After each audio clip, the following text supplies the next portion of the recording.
दोस्तों, आज की कहानी है बहू तुम्हारी ननद ससुराल जाने के बाद ही तुम मायके जाना।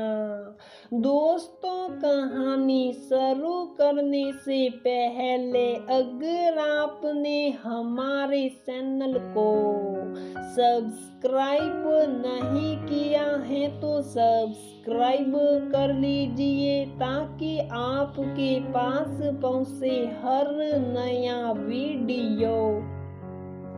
नव्या की नई नई शादी हुई थी। वह शादी होकर लखनऊ से मुंबई आई थी। भरे पूरे संयुक्त परिवार की बहू नव्या खुशी खुशी खुद को अपने ससुराल में डालने की कोशिश कर रही थी, क्योंकि घर मुंबई में था।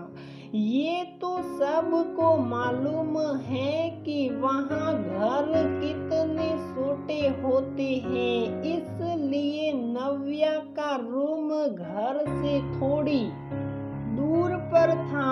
आराम करने या छुट्टी वाले दिन वह चली जाती थी, बाकी वह ससुराल में सबके साथ रहती थी, लेकिन एक बात से अनजान थी। वह जब वो या उसके पति सुबह सुबह रूम में ताला लगाकर निकलते थे तो मोहल्ले की औरतें प्रश्नवाचक निगाहों से घूर घूर कर उन दोनों को देखती थी। नव्या और उसके पति को कुछ समझ में नहीं आता। दोनों चुपचाप ताला लगाकर घर की तरफ चल देते। उसकी नंद की शादी 3 महीने बाद थी, इसलिए मायके जाना अभी संभव नहीं था। सास ससुर और घर के बड़ों ने मिलकर ये फैसला लिया था कि नंद को विदा करके तुम अपने मायके आराम से चली जाना। 3 महीने बाद नंद की शादी थी। नव्या कहाँ हो, तैयारियां कैसी चल रही है? सासू माँ ने बुलाकर पूछा। जी मम्मी जी, बहुत अच्छी तैयारियां चल रही हैं, और कोई काम हो तो बता दीजिएगा। नव्या ये कहकर वहां से चली गई। सासू माँ ने अपने मन में सोचा, इसी बात है, चलो बहू का मन घर में लग गया है। घर में उधर नव्या अपने घर वालों को याद करके रोज रात में रोती है, क्योंकि वह एक संयुक्त परिवार की लाडली बेटी थी और शादी के बाद एक बार भी मायके नहीं गई थी। पति रोज समझाते, थोड़े दिन और रुक जाओ, फिर आराम से रह लेना, यहाँ की भी तो जिम्मेदारियां हैं। वह बेचारी मन मार कर रह जाती और फिर शादी की तैयारी में लग जाती। एक बार ननद ने पूछा, भाभी आपको अपने घर की याद बहुत आती होगी? हाँ, आती तो होती है दीदी, लेकिन जिम्मेदारियां भी हैं। भाभी कैसा लगता होगा ना अपना घर छोड़कर जाना, वहाँ के माहौल में ढलना। हाँ दीदी, मुश्किल तो बहुत है, लेकिन आपके लिए नहीं। आप जब चाहे यहाँ आ सकती हैं। आधे घंटे की दूरी पर ही तो आपका घर है। मेरे दिल से पूछिए, कितना मन करता है जाने का, लेकिन अभी जा नहीं सकती। ठीक है भाभी, आप परेशान मत होइए, मुझे विदा कर दीजिए, फिर आराम से रह लीजिएगा। ननद ने समझाते हुए बोला। दिन गुजरते गए और शादी के दिन करीब आते गए।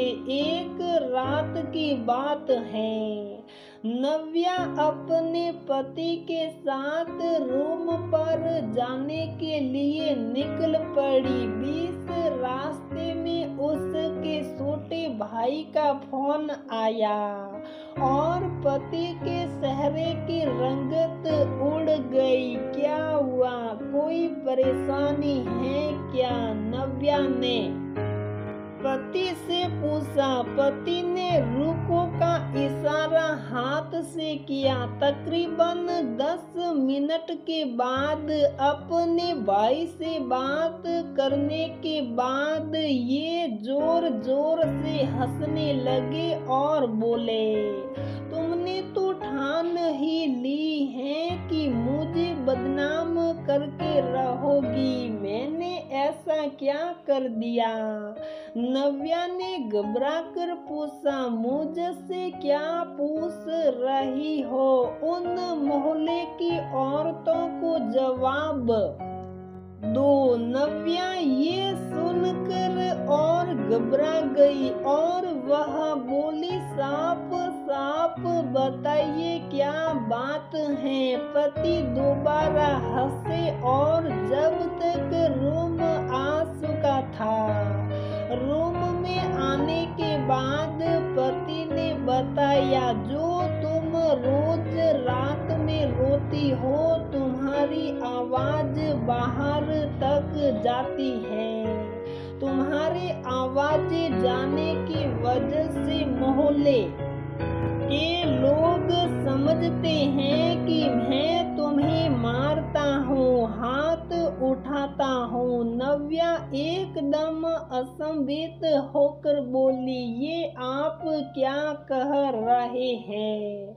ऐसी तो कोई बात नहीं है। ऐसी ही बात है नव्या मैडम। आपके रोने से क्या हो गया? पति ने बोला, मैंने तो रोज आपको समझाया था। प्रभात, जो कि नव्या का देवर था, वह अपने कॉलेज की पढ़ाई दोपहर में वहां जाकर करता था। आज दोपहर में जब प्रभात पढ़ाई करके रूम से निकलता है, रुको बेटा, तुमसे बात करना था। जी बोलिए, प्रभात ने जवाब दिया। वह मोहल्ले की औरतों ने प्रभात से पूछा, तुम्हारा भाई देखने में तो ऐसा नहीं लगता है, बहुत ही शरीफ लगता है, लेकिन बुरा ना मानना बेटा, बहुत ही जालिम है। प्रभात ने घबरा कर पूछा, वह कैसे? वह तुम्हारी भाभी को वह रोज रात में मारता है, बहुत रोने की आवाज आती है, तुम कुछ समझाओ उसको। प्रभात मोहल्ले की औरतों की बात सुनकर एकदम घबरा जाता है और सोच में पड़ जाता है। फिर उसको याद आता है कि भाभी मायके नहीं जा पाई हैं और बहुत याद करती हैं अपने घर वालों को। वह झट से बोला, नहीं ऐसी कोई बात नहीं है, भाभी को हम लोग लखनऊ से लेकर आए हैं। बहन की शादी के वजह से वह जा नहीं पाई है। अभी तक बहन की शादी के बाद वह जाएगी, इसलिए वह अपने मायके को याद करके रोज रोती है। आपको गलत फहमी हुई है, मेरे भाई बहुत शरीफ हैं। वह औरतें ये सुन हंसी और वहां से चली गई। प्रभात ने हंसते हुए अपने भाई को फोन करके ये सब बताया था। ये सब सुनकर नव्या का हंस हंस के बुरा हाल था। पति ने समझाया, अब ना रोना नव्या मैडम, तुम तो रो लेती हो, मैं यहाँ बदनाम हो जाऊंगा। नव्या हंसती है और जवाब देती है, ठीक है, नहीं ऐसा करूंगी, लेकिन अब दोबारा तो नहीं मारेंगे। नव्या ने चुटकी लेते हुए कहा। दोनों हंसने लगते हैं। ननद की शादी हो चुकी है। अब नव्या बहुत खुश है और तैयारी कर रही है अपने मायके जाने की। तो दोस्तों, हमारी ये कहानी यहीं पर समाप्त होती है। अगर आपको हमारी ये कहानी पसंद आती है तो वीडियो को लाइक करें, शेयर करें और हमारे चैनल को सब्सक्राइब